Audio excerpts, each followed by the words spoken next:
Gracias a una reacción de minutos, el candidato Rafael Pardo logró anotarse un punto importante como estratega político. Inmediatamente vio que el precandidato Andrés Felipe Arias estaba hablando en el Consejo Comunitario invitado por el presidente Uribe, se dirigió a los estudios de televisión y reclamó el mismo derecho. Después de algunas vueltas, el Consejo Electoral se lo otorgó y así el sábado anterior fue protagonista de un hecho inédito. El aspirante del mayor partido de oposición hablando en la tribuna del presidente de la República. Pero aparte del hecho político en sí, ¿qué quería decir Pardo? ¿Por qué para él es equivocado el manejo de agroingreso seguro? ¿Y qué haría para hacerlo funcionar bien? ¿Cómo va a enfrentar nuevos episodios cuando ya haya presidente candidato? Pues Felipe Zuleta habló con Pardo apenas unas horas después de que regresara del Consejo Comunitario en Putumayo. Felipe Zuleta entra al radar. Doctor Pardo, usted fue al Putumayo y dijo que no se debe reelegir el agroingreso seguro. Pero ¿por qué tan radical si sí ha tenido algunos buenos resultados? A ver, agroingreso seguro es un programa en el cual empaquetaron muchas cosas. Empaquetaron incentivos de capitalización rural que existían desde el año 92, cuando se crearon los subsidios a la agricultura. Empaquetaron crédito subsidiado y establecieron subsidios al crédito, cosa que muchas personas que cultivan el campo tienen. Pero idearon otros programas con la idea de competitividad, que son los programas de riego y drenaje, de asistencia técnica, que son subsidios del 100% de la inversión, o sea, plata en rama a personas regalada. ¿Pero a usted le parece malo eso? Sí, me parece malo porque yo creo que los subsidios a la agricultura son necesarios y son parte de lo que es la política agropecuaria de todos los países del mundo. Pero tienen que ser subsidios que estimulen la producción, que estimulen la productividad, que hagan que quien recibe el subsidio tenga, digamos, una motivación para producir más. Esto lo que hace es enriquecer a personas que tienen una finca. El que tiene una finca pide un subsidio de esos, lo que hace es ponerle riego a su finca. ¿A qué atribuye usted que el gobierno, específicamente el Ministerio de Agricultura, haya hecho esto a las patadas, como dice la oposición? Yo creo que, ¿qué hay detrás? Digamos, yo creo que primero, es una concepción equivocada de una política económica.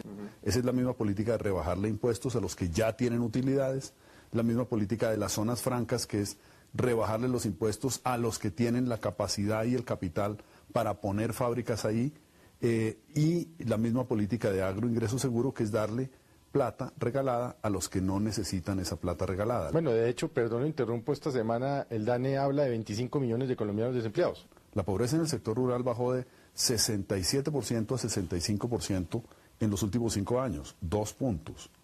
Cuando la pobreza en el sector rural es 25 puntos más que la pobreza en el sector urbano.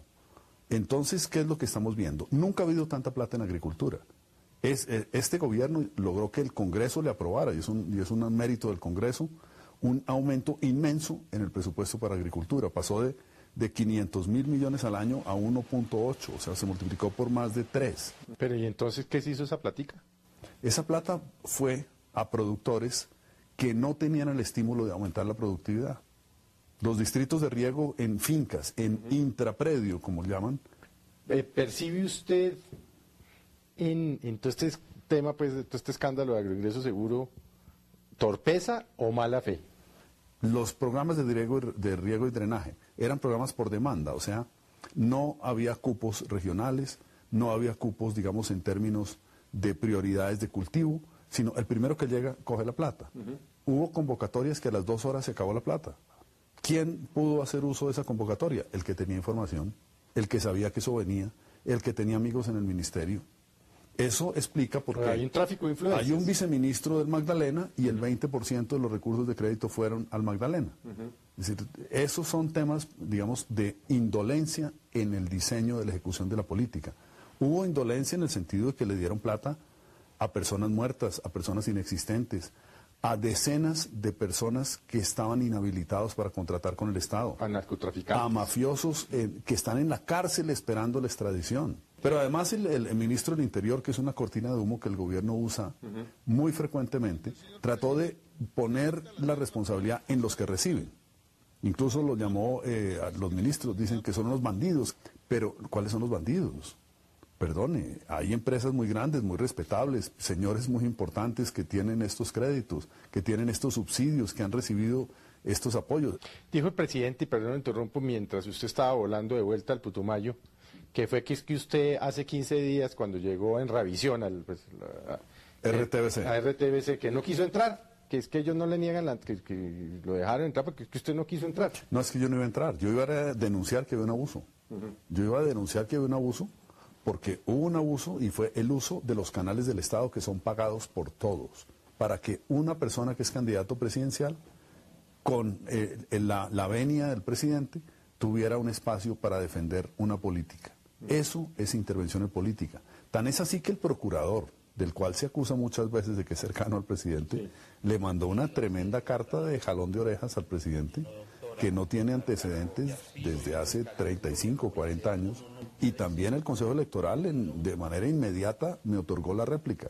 ¿Qué va a hacer usted como candidato del Partido Liberal a partir del 30 de noviembre cuando el presidente diga que ya despejó su encrucijada en el alma? Bueno, yo tengo la certeza de que la Corte Constitucional tiene que examinar con toda la atención los más de 18 vicios de constitucionalidad que tuvo el referendo en el paso por el Congreso, y que cualquier jurista medianamente razonable e independiente tiene que determinar que ese referendo es inconstitucional. Pero el tema no es tanto anunciarlo como empezar a hacer una serie de cosas que le implican ventajas si las sigue haciendo. El uso de medios de comunicación, entre otros la transmisión de consejos comunitarios. A partir de enero tiene que suspender, no puede hacer contrataciones directas el gobierno, no puede hacer cierto tipo de vinculaciones de personal, pero hay unos temas que van más allá de la ley y es lo que yo estoy planteando. Es claro, no hay una norma que autorice la reelección, por eso el presidente no puede salir a decir yo quiero reelegirme, pero sí hay una ética que obliga. Pero es que una ética que obliga. Dice que la ética, que la ley es la ética. Sí, eso dice el ministro de Hacienda, dice que la única ética es la ley. Yo creo que hay que insistir en que la ética tiene que ir más allá de la ley, porque ese es el ejemplo que tienen que dar los mandatarios. El mandatario tiene, por supuesto, que cumplir la ley y la Constitución. Para eso jura en el momento de su posesión.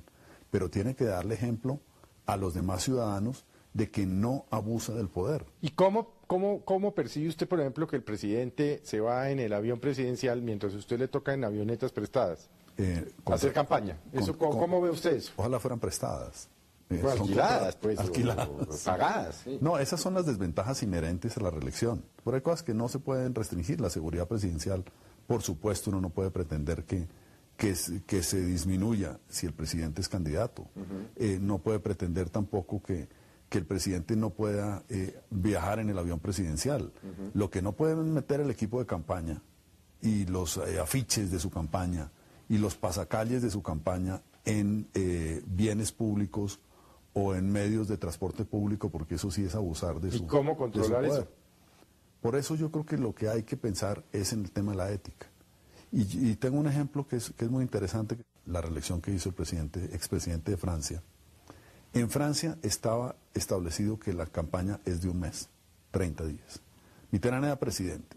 La única campaña que hizo fue durante cada uno durante 10 días. En esos 30 días puso vallas en Francia diciendo los primeros 10 días libertad, los segundos 10 días igualdad, los terceros 10 días fraternidad. Pero no salió Mitterrand a hablar con los congresistas a que le dieran su voto, no salió a regalarle un cheque a una señora para que votara por él en cámaras de televisión, sino tuvo una dignidad que es la dignidad que debe representar un jefe de Estado. ¿Y usted estaría dispuesto, porque el presidente en el Consejo Comunitario, a través de su secretario de prensa, dijo que allá nunca se le había negado la entrada a absolutamente a nadie? ¿Usted estaría incluso dispuesto a ir a todos los consejos comunitarios a decir, aquí hablan de esto, mi propuesta es esta? Yo estoy dispuesto a ejercer mis derechos. Lo que me parece es que el Consejo Comunitario es un evento del gobierno, es un evento del presidente. Pero al final del día se va a volver un evento político, partidista, por eso, el gobierno me parece que cometió un error grave diciendo que vayan los candidatos. Cuando eso es un evento de gobierno, el gobierno al decir eso está reconociendo que es un evento político. Y me parece que es un gran error lo que ha cometido. Pues doctor Pardo, muchas gracias. Gracias. Y lo veremos batallando. Bueno, muchas gracias. A usted, señor.